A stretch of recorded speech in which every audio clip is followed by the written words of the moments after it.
Bienvenidos al tercer episodio del podcast Al Margen, podcast del Semillero Macro de la Facultad de Economía de la Universidad de los Andes.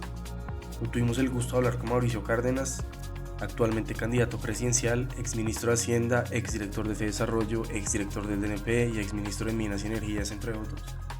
Hoy hablamos de los inicios profesionales de Mauricio, de su acercamiento a la macroeconomía y de su interacción con las políticas públicas, tanto como académico como hacedor de políticas públicas, y en particular de las herramientas que le brindó la economía para analizar las políticas públicas con rigor a lo largo de su carrera. Esperemos disfruten el episodio. Bueno, Mauricio, muchísimas gracias por venir, bienvenido, es un placer para nosotros tenerlo aquí, qué bueno tenerlo aquí. Gracias, Federico, gracias, Samuel, buena iniciativa, los felicito y pues me siento muy complacido de que me hayan invitado, así que listos para comenzar la conversación. Bueno, a nosotros nos gusta empezar hablando de sus inicios, porque no nos cuenta cómo era su pregrado, que recuerda los años del pregrado, sus profesores, sus compañeros, sus clases, el ambiente en general. ¿Cómo recuerda el pregrado?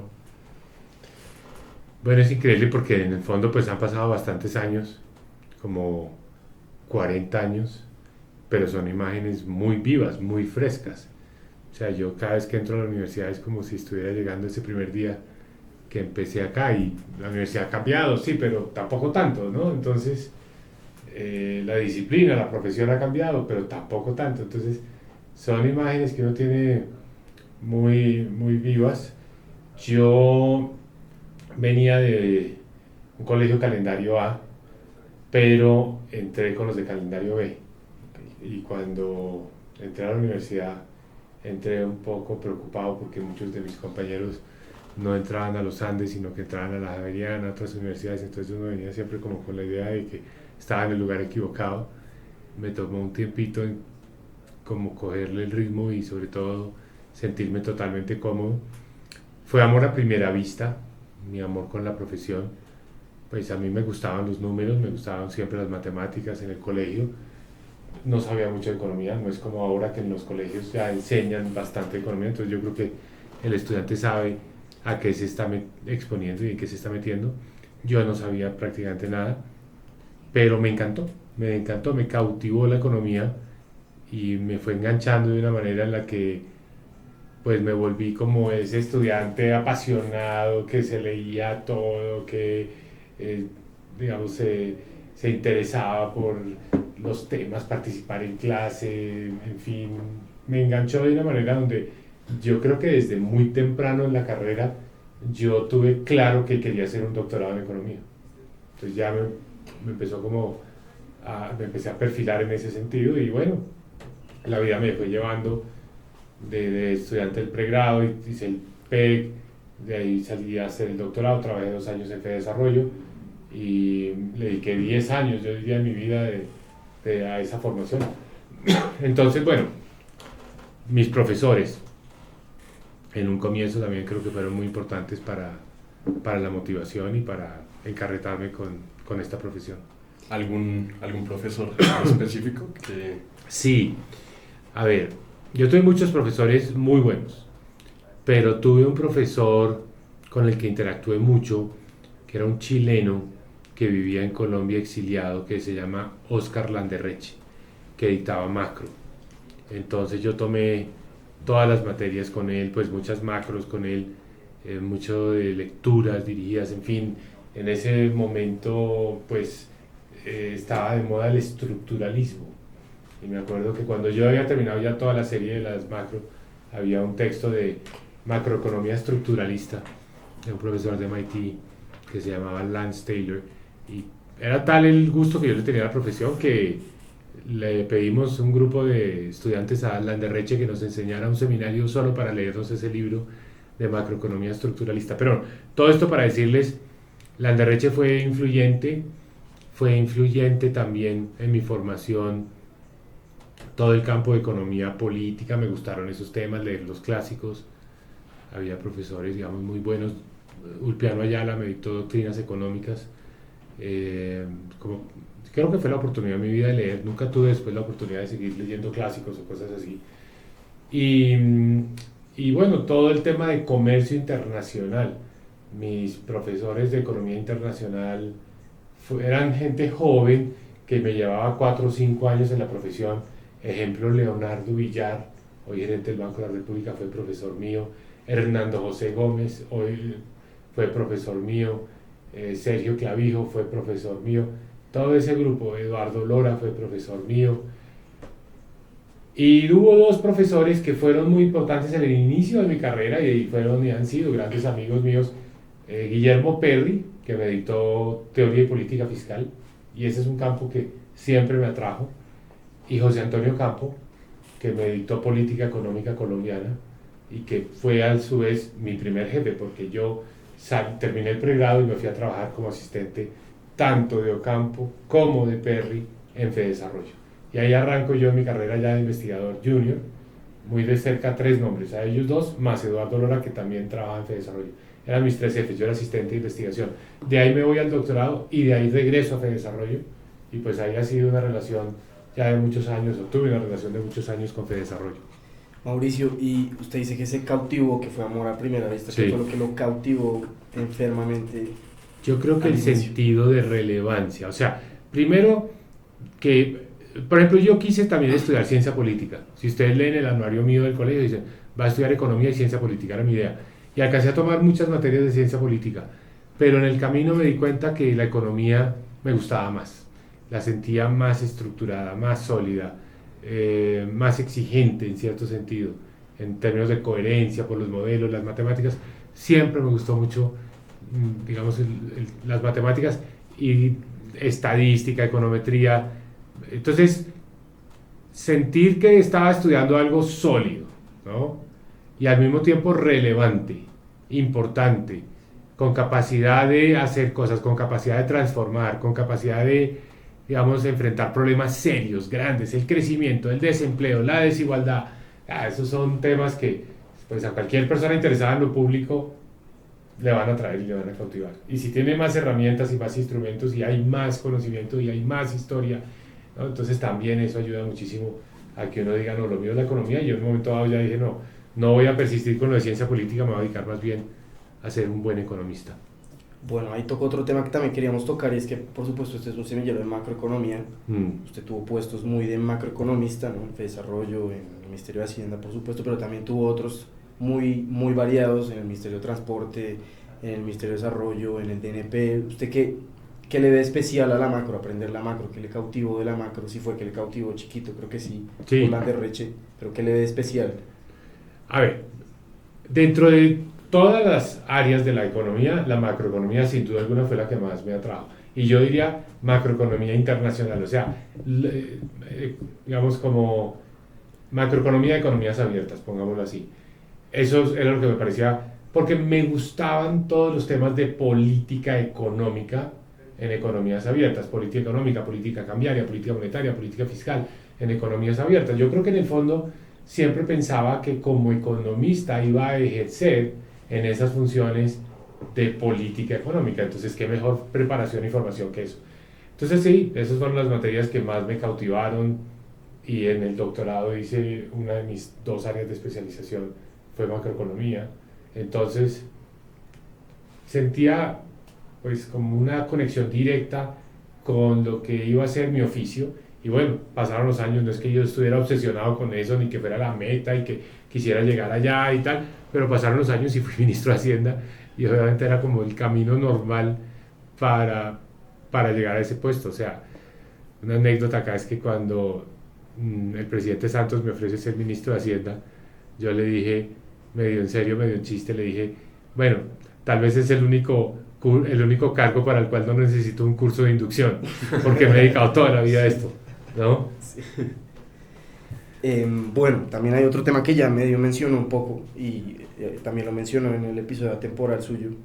Usted mencionaba que en esa época los estudiantes que se destacaban, todos tenían como meta trabajar en el sector público. Usted también lo dijo, y usted también. Y mencionó en el podcast, y creo yo también, que eso ha cambiado un poco. ¿Usted por qué cree que ha cambiado un poco?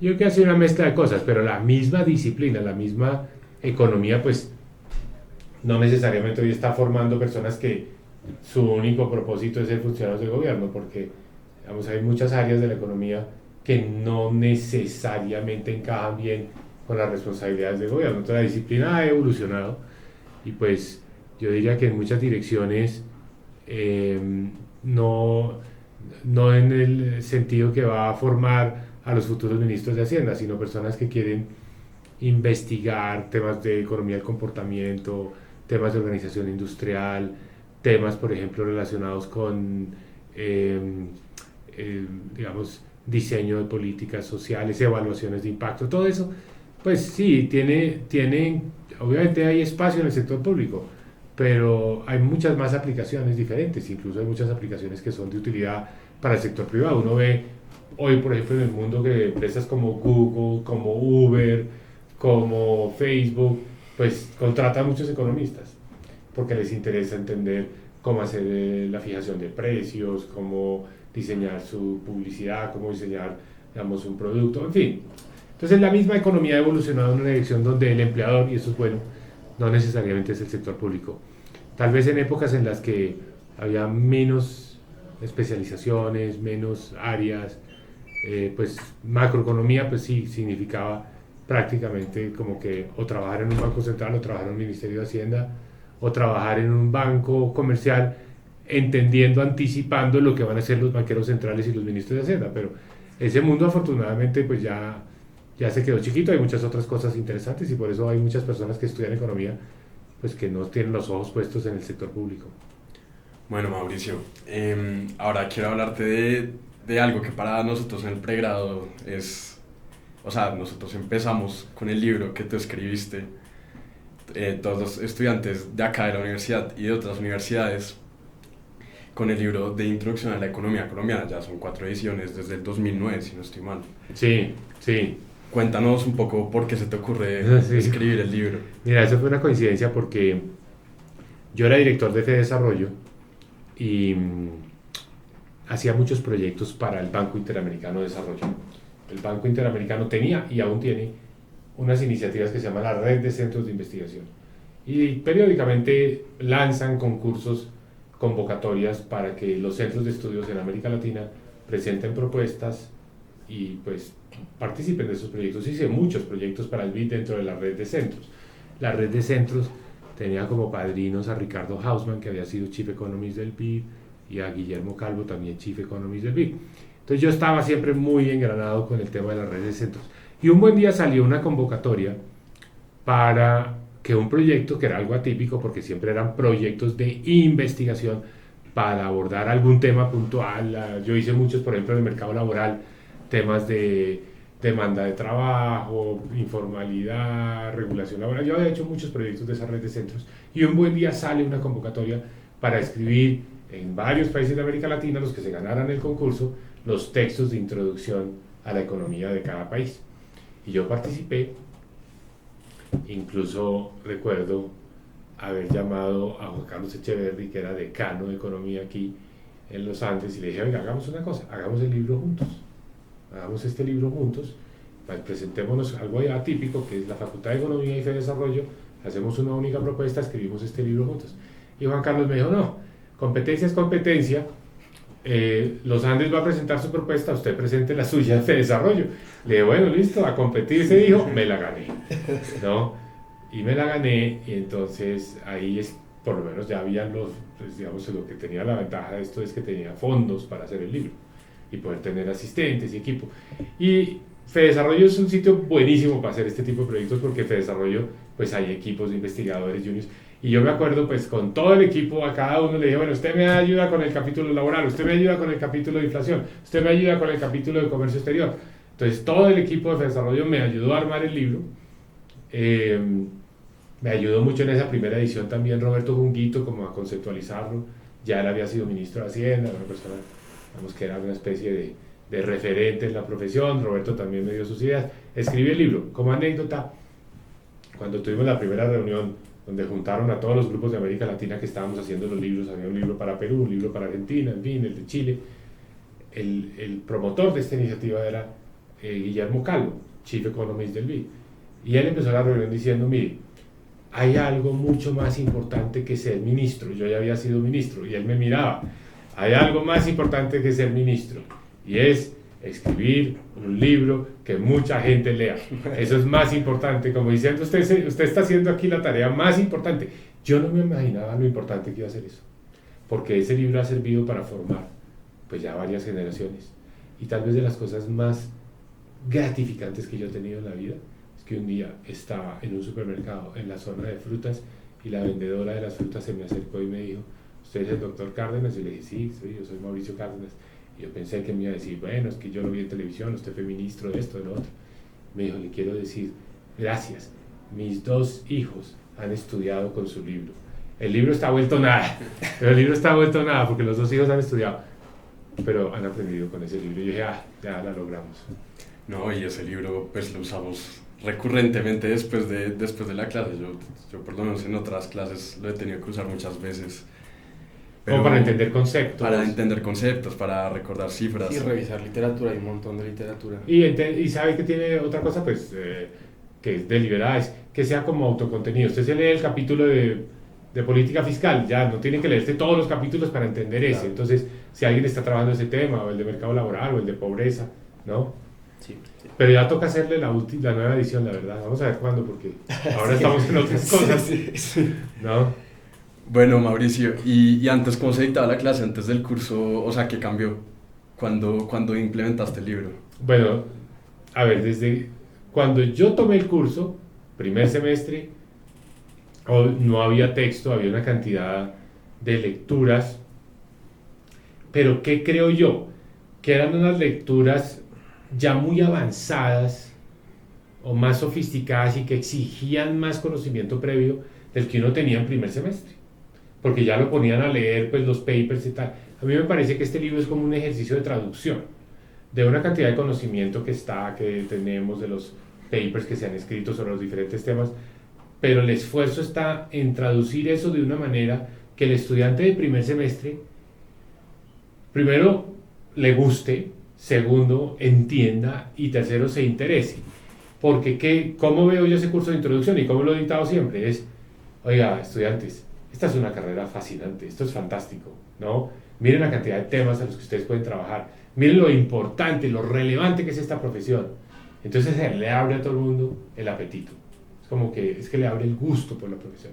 Usted después se mete por un camino que es mucho más árido, que es tomar las teorías, tomar las matemáticas, cálculo, estadística, econometría, y ya cuando sale al otro lado del túnel dice: bueno, ahora sí voy a volver a hablar del desempleo, voy a volver a hablar de la pobreza, con más herramientas, pero como que lo motiva a ese envión por ese desierto de la aridez es decir: oiga, aquí hay una cosa muy interesante y por eso voy a seguir esta carrera. Entonces para mí tiene ese efecto muy positivo y por eso me gustó mucho que la facultad, yo no sé quién, cuál decano, en qué momento, tomara la decisión: mira, vamos a poner al frente de esas materias, de ese curso de introducción, a gente que ya haya tenido mucho recorrido. O sea, no a los que están empezando su carrera como profesores, sino que ya hayan salido, que ya hayan tenido experiencia en el sector público, donde sea, pero me parece que juega un papel muy importante para motivar al estudiante, para decir: todo lo que viene aquí para adelante vale la pena, así que haga el esfuerzo. Bueno, Mauricio, y ahora pues ya hablamos de tus clases acá.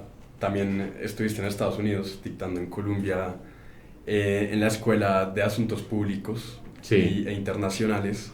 Creo que tú eres una persona ideal para este podcast porque un poco nuestra intención al hacerlo fue tener un puente entre la política pública y la economía.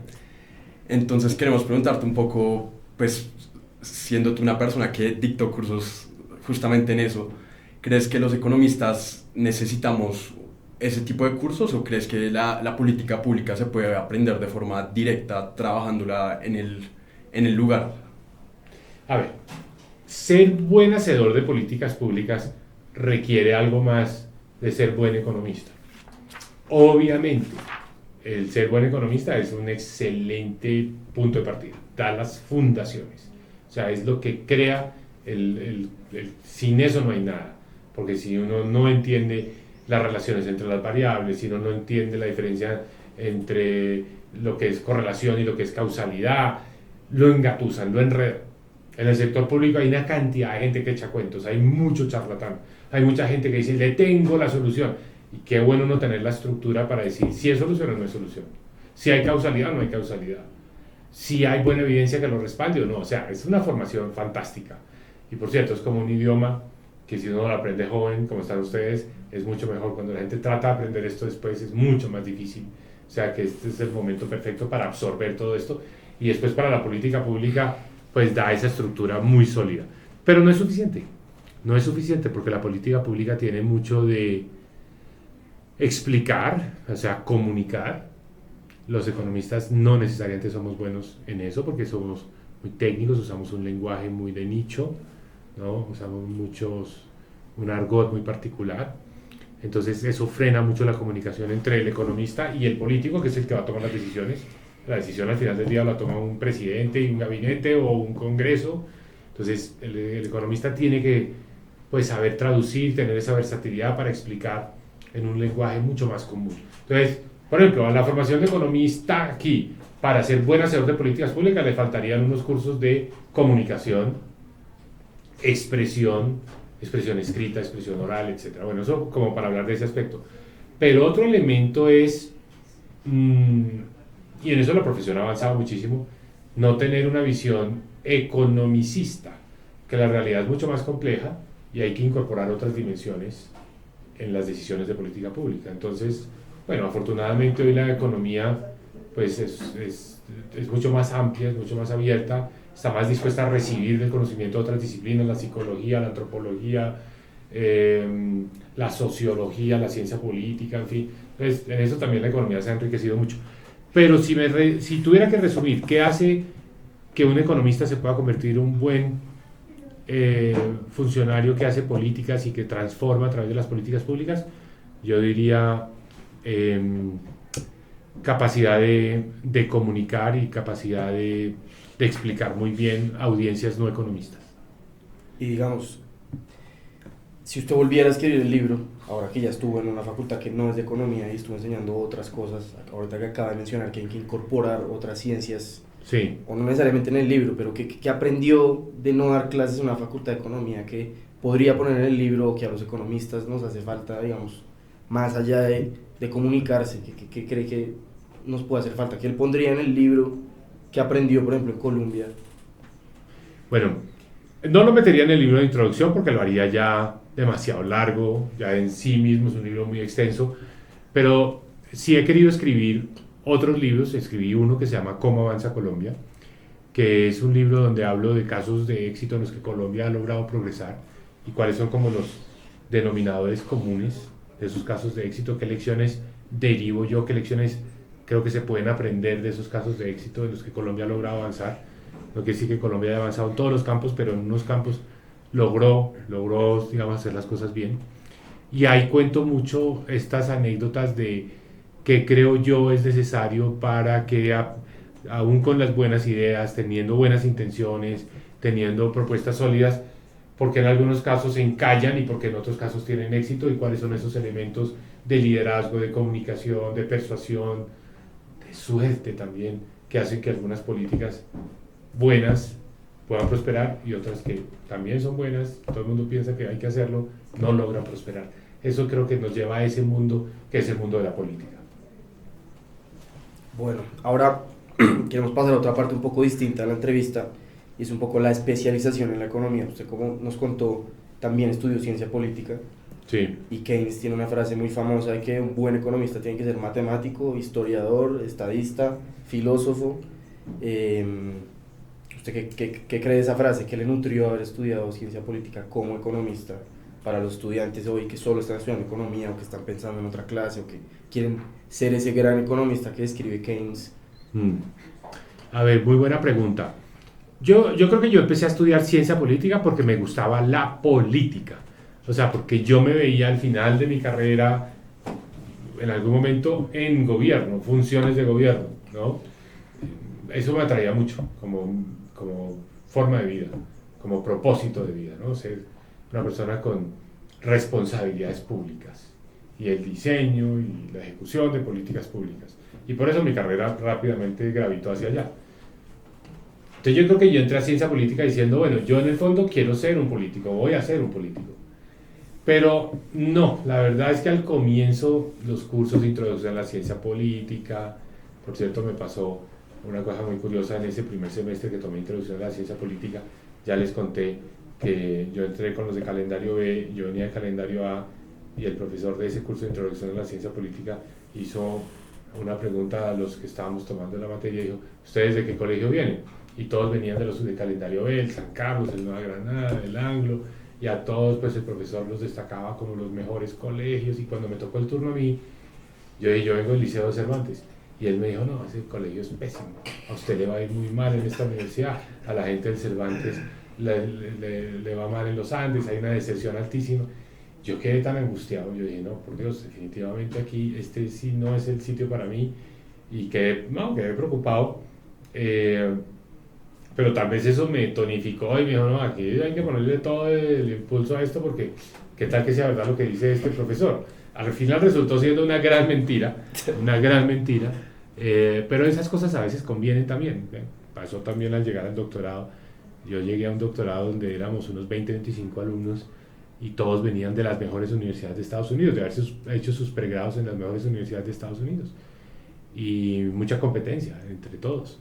Y pues yo venía de los Andes, obviamente, y al principio pues uno no sabe dónde está en términos relativos, y piensa que el que viene de MIT o de Harvard o de Yale, que había, o de Stanford, pues va a saber más que uno, y no, yo fui ese grupo de esos 25, el primero en terminar el doctorado, el primero en hacer mis cosas allá, completar todo, y pues pero al principio sentía eso, ¿no? Como que había competencia, un poquito lo mismo que sentí cuando llegué aquí del Cervantes, ¿no? Pero el mensaje es, la formación que uno recibe como economista aquí en los Andes es muy buena, es muy completa, es muy robusta, es muy integral, es más intensa que la formación de un pregrado en las mejores universidades del mundo. Entonces, no hay nada de qué preocuparse, no hay nada por qué sentirse que uno está en una situación de desventaja, no, todo lo contrario. Tenemos muy buena formación. Si alguien viene a trabajar conmigo y me dice, yo tengo un pregrado de economía de la Universidad de Harvard, o tengo un pregrado de economía de la Universidad de los Andes, muy probablemente yo voy a escoger como asistente de los Andes. Muy probablemente. Y eso se lo digo con toda sinceridad, porque creo que esa persona tiene más formación, ha visto más materias, sabe más de economía, y por lo tanto va a ser un mejor asistente. Pero en fin, todo esto para decir que en la formación mía como economista, pues la ciencia política fue al principio una forma de entrar a la política. Los cursos no me parecía que dieran no era que sirvieran para eso. O sea, no, política comparada, política internacional, instituciones políticas, no. Entonces yo me voy a la economía, y más bien mi encuentro con la ciencia política es después, a través de la economía política. Eso sí me encarretó, la economía política, entender la dimensión política de las decisiones económicas, entender cómo la política afecta a la economía, entender cómo es la interfase, ¿no? esa forma de interacción entre política y economía. Eso me encantó, le trabajé bastante a eso, también escribí mucho sobre esos temas de economía política. Sobre todo, pues para mí el ángulo fue la Constitución del 91, cómo la Constitución del 91, una institución política por excelencia, afectaba a los resultados económicos. A eso le dediqué bastante tiempo en materia de investigación. Mauricio, entonces, ¿piensas que los economistas realmente ya tenemos un poco en las venas al resto de ciencias sociales y al resto de cosas que hay es decir, el resto de disciplinas que hay que tener para ser exitoso en la realización de políticas públicas? No. Y eso me acuerda de una frase que me dijo Kenneth Rogoff, uno de los grandes macroeconomistas del momento y del mundo. Fue profesor mío en Berkeley. Y no sé por qué un día conversando con él nos volvimos amigos, yo fui alumno de él. Y un día le dije, no, pero la formación de economía aquí es tan distinta a la que yo tuve. Yo me tuve que leer a Adam Smith, a Ricardo, a Marx, me leía a los mercantilistas, ¿no? Y en la formación allá como que eso no existía. Y él me dijo, no, eso no vale la pena porque todo lo relevante de ellos ya fue incorporado en el conocimiento que tenemos hoy. Como quien dice, no hay que volverse a leer a los clásicos para entender qué es la economía, eso ya está asimilado, que es un poco la posición de tu pregunta. Es como sí, que bueno, ya lo que es válido está metido acá.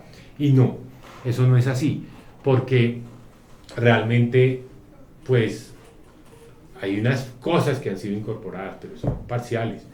No todo el conocimiento, digamos, de la política, de la filosofía, de la psicología ha sido incorporado. Entonces yo sí creo que el economista debe hacer un esfuerzo por ir más allá y leer de historia, leer de pues el campo que le interese, pero de política, sin necesariamente el enfoque económico. Yo creo que no todo lo relevante ya está incorporado. No es una disciplina que tenga, creo yo, la condición ya de decir esto sintetiza todas las ciencias sociales, no. Mauricio, y nos mencionó 2 veces su doctorado, porque no nos cuenta también qué recuerda su doctorado, por qué eligió Berkeley, qué le nutrió, cómo recuerda el doctorado. Bueno, yo elegí Berkeley porque fue la mejor universidad que me aceptó. O sea, yo creo que al final uno dice, pues, manda aplicaciones, ahora se mandan aplicaciones, no sé, ¿a cuántas universidades? La gente manda aplicaciones a 15, a 20. En esa época, no sé si era una limitación de recursos o de qué, pero pues uno aplicaba por ahí a 7 u 8. Y de las que a mí me admitieron, pues Berkeley, que era menos conocida para mí, fue la mejor. Y para mí fue una gran decisión. Yo digo que afortunado fui.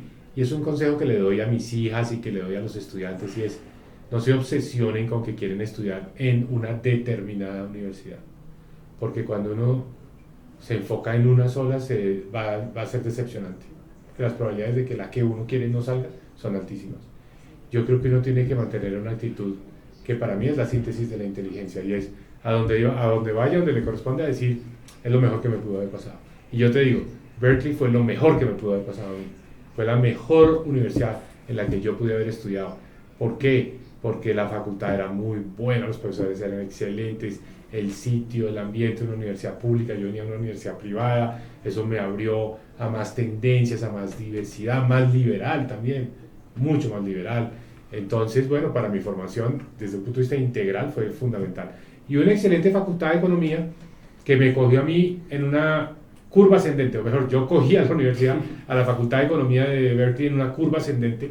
Siempre fue una buena facultad, había sido una gran facultad en el pasado, pero cuando yo entro es cuando traen a gente como Ostfeld, como Rogoff, que pues fueran los que me interesaban a mí, porque yo estaba en economía internacional, y bueno, se volvió una super facultad de economía, y sigue siendo una de las mejores facultades de economía de los Estados Unidos.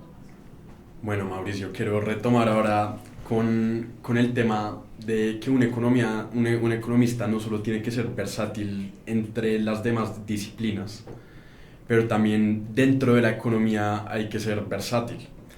Algo muy interesante de ti es que tú has sido un economista con esa categoría, una versatilidad increíble. Has pasado por el Ministerio de Minas, por el Ministerio de Transporte, el de Desarrollo, el de Hacienda, has sido director del DNP. Y un poco me preguntaba a uno cómo hace para pasar de una organización pública que tiene algún carácter, algún enfoque, a pasar al otro de forma tal vez con sencillez o hacerlo con experticia. Bueno, ya hablamos de que la economía da muy buenos fundamentos, o sea, las bases son buenas porque es una forma de pensar, y aunque tú no seas un experto en temas puntuales, o sea, yo no salí siendo un experto en temas energéticos de esta facultad, o en temas de la vivienda, o en temas del transporte, pero esas bases son muy buenas para uno después meterse a fondo en cualquiera de esos temas, porque te da una forma de pensar. Tú como economista vas a estar pensando siempre en términos de equilibrio general, para empezar, ¿no? Mucha gente te viene y te dice, no, hay que hacer esto porque es que el efecto va a ser tal. Y tú dices, sí, pero también tiene estas otras repercusiones. Todas esas repercusiones indirectas es para lo que estamos entrenados los economistas, para ver más allá de ese efecto directo. Los economistas también estamos entrenados para estar pensando siempre en términos de costo-beneficio. Hago esto, ¿qué me da? Pero que me cuesta. Todo ese instrumental, todo ese arsenal, lo puedes aplicar muy rápidamente a temas sectoriales. Entonces, ¿qué creo yo? que uno pues va aplicándolo a los problemas que va teniendo. ¿Y por qué? La versatilidad, que me parece una muy buena palabra, en el fondo es necesidad. O sea, para tú ser un economista acá, por ejemplo, ser director de Fedesarrollo, algo que hice durante 8 años en 2 periodos distintos, tú tienes que ser versátil por necesidad, porque un día hay un interés en trabajar el tema del mercado laboral, otro día hay un tema de la política energética, otro día el país está diciendo necesito que Fedesarrollo estudie el problema de la tasa de cambio, en fin. Entonces el mercado te exige esa flexibilidad y eso es lo que te lleva a ser versátil, pero sobre la base de que hay unos fundamentales esas bases, esos fundamentos te sirven después para aplicarlos a la forma de pensar. Y esto del equilibrio general es muy bueno porque muchas veces los errores en la política pública se cometen cuando las personas piensan que las decisiones de política solo tienen un efecto, que es el efecto directo, que es el que está pensando, el que lo está promoviendo, pero no está viendo otras consecuencias que puede tener. ¿Y piensas tú que existen beneficios para que un economista se especialice en un área o que por lo general la regla general debería ser que los economistas deberían ser conocedores de todo? La misma profesión te está ya obligando a especialidades. La especialización se vuelve casi que indispensable, sobre todo en el mundo académico, porque el mundo académico es muy exigente y para poder hacer una contribución relevante en un tema ya tienes que conocer muy a fondo ese tema en particular y los temas se están volviendo cada día más de nicho. Obviamente sigue habiendo los grandes economistas que son capaces de moverse con versatilidad y son los que uno más admira, como una Acemoglu, que pues por supuesto es una persona que puede hablar de mercado laboral, como puede hablar de economía política, ¿no? Como puede hablar ahora de inteligencia artificial. Eso es admirable, ese es el tipo de profesionales que yo realmente quisiera poder emular. Pero son casos muy excepcionales. La verdad es que la mayoría de los economistas pues tiene que estar en un nicho, en una cancha bastante acotada para poder ir expandiendo la frontera del conocimiento en esa área, porque ya es mucho el conocimiento que se requiere para poder estar ahí y requiere pues estar pensando constantemente en estos temas puntuales específicos para poder decir voy a hacer una